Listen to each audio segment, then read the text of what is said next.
Am I streaming? Hello? Okay, there we go. So, you've become a crypto millionaire. What do we do now? So let's say the bull run ends, right? The bull run ends. You've made your money after a lot of, emotional roller coasters, a lot of ups and downs. You finally become a millionaire through crypto. So, what do we do from here? So, let's say you've made your money and you want to take it out because, that's what you're going to want to do if you've made a lot of money in crypto. So, let's assume you're living in the US, because I know most of the people that watch crypto videos are from the US.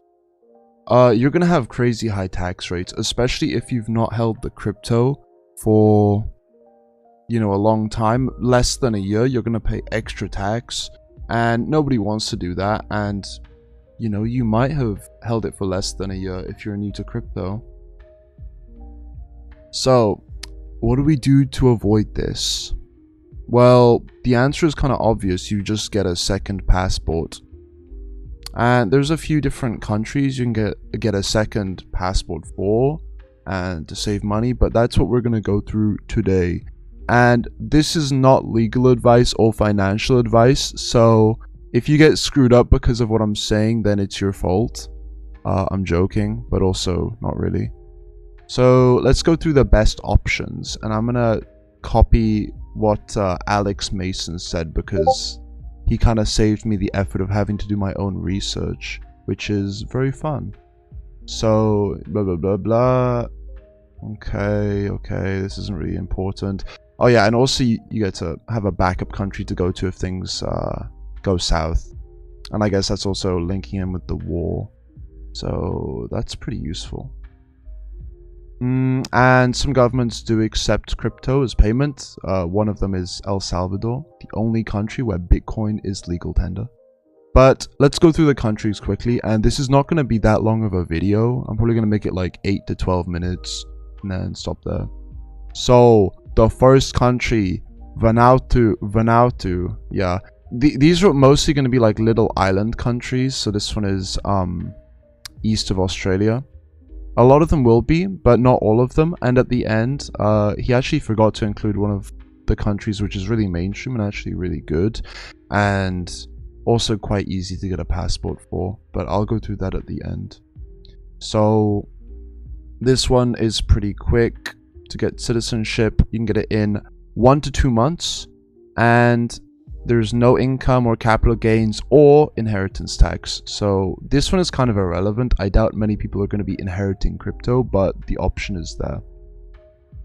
Bitcoin and Ethereum are accepted through the government approved agents, so you can actually pay with your Bitcoin or Ethereum, which is very good, because then you don't have to directly withdraw. You can just pay it out with that. You get visa-free access to 90 plus countries, and that will probably overlap with, if you have a US citizenship, that'll probably overlap with that, so it's probably not so useful. But for this, it's a $130,000 donation, which sounds like a lot, but if you've made a lot of money with crypto, it's not going to feel like a lot compared to tax. It's actually going to be way less than what you'd pay with tax, and it's a donation, so it's it's going to be better than paying tax. If you make a lot of money, it's going to be very worth it. The next one is El Salvador. And yeah, like I said, this one is one where Bitcoin is legal tender.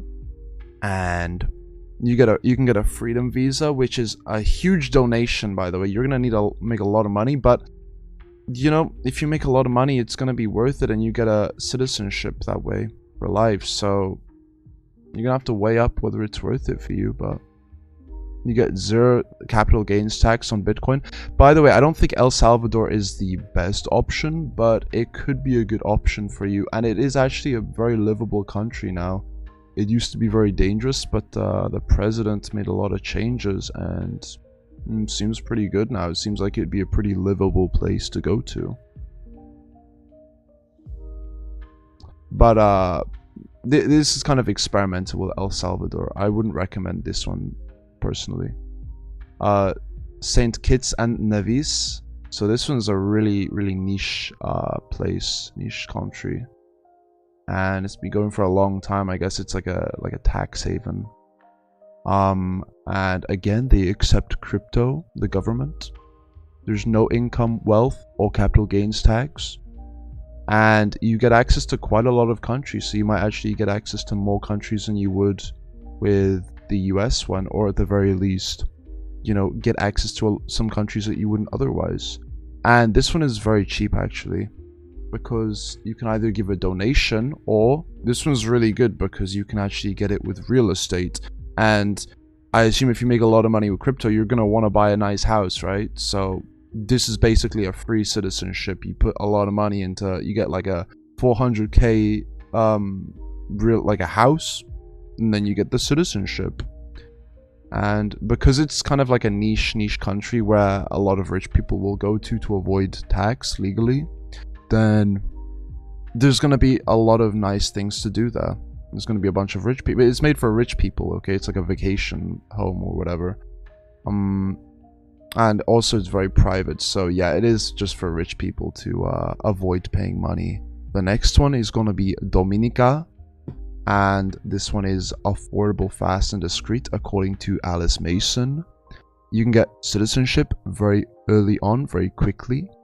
The crypto is accepted, okay, so you're going to have to go through service providers, I guess, rather than the government, but it shouldn't be too hard as long as you can find them. They should be pretty mainstream. There's no taxes on foreign income, wealth, or capital gains. And you get, oh my god, that's a lot of countries. And this one is pretty cheap. It's the cheapest one so far, which is really good. But you do have to pay, so again, I would say this is better because you can just make a real estate payment and then you get it that way. And it's pretty popular. Turkey. This one is kind of a mainstream one, which is good. It's not officially, you know, pro-crypto, but it can work very easily. Turkey is kind of a country where you can do a lot with it. You can, they don't really extradite their citizens either. So if you do something in one country, you can kind of just go to Turkey. It's pretty good, and it's very livable as well. You can have a nice life living in Turkey, so it's a great option. It is very expensive though. You have to have a $400,000 real estate investment. But if you're a crypto millionaire, you make a lot of money in crypto, you know, it's not going to be so bad, because you're going to want to spend a lot on a house anyway, and you can also, you know, flip the house and make money off of the house if it increases in value, buy another house, you know, it's like a real estate investment. You're making money long term, so it's going to be worth it. The crypto is easily converted to, I guess, the local currency via exchanges. Okay. There's no residency requirements. You don't actually have to live there to have this.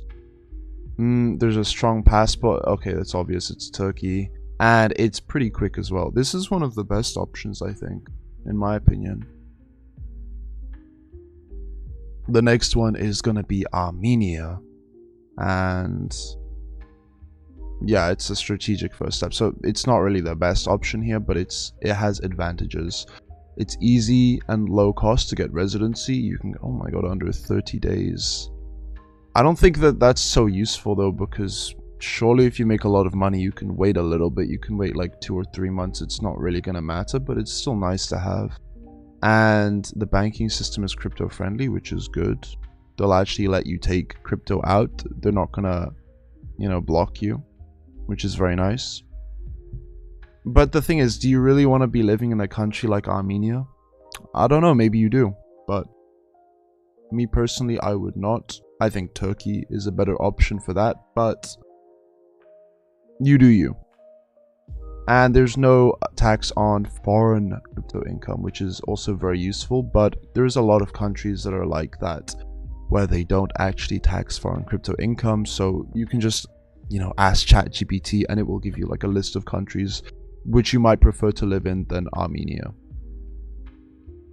And it is quite a big commitment, path to citizenship after 3 years. It's quite a long time. And there's no golden passport with that one. So it's going to be pretty hard. Unless you already have the citizenship for that. And by the way, if you already have the citizenship for any of these countries, you're going to be very lucky from that. And how long is the stream so far? Wow, it's not long at all. Okay. Well, I did promise at the end that I would talk about another country, and that is going to be Portugal. Portugal is very good for this stuff. It has a really friendly tax system, and they don't actually tax you on gifts or crypto to crypto trades. So if you use something like Change Now to go from, I don't know, Bitcoin to USDT, then it's not actually going to get taxed. Whereas a lot of other countries, they will tax you just from that alone, just from making a trade from one crypto to another. And with the gifts, it's up to 500,000 euros, which is exempt from tax. And yeah, that's basically gonna be it. I don't really have anything else to talk about in this video, but please comment down below. What are you guys gonna comment down below? I don't know, comment anything, please. Just comment like your favorite crypto and I will look into it and tell you what I think about it. Okay, thank you guys. I'm gonna end the stream now. Bye.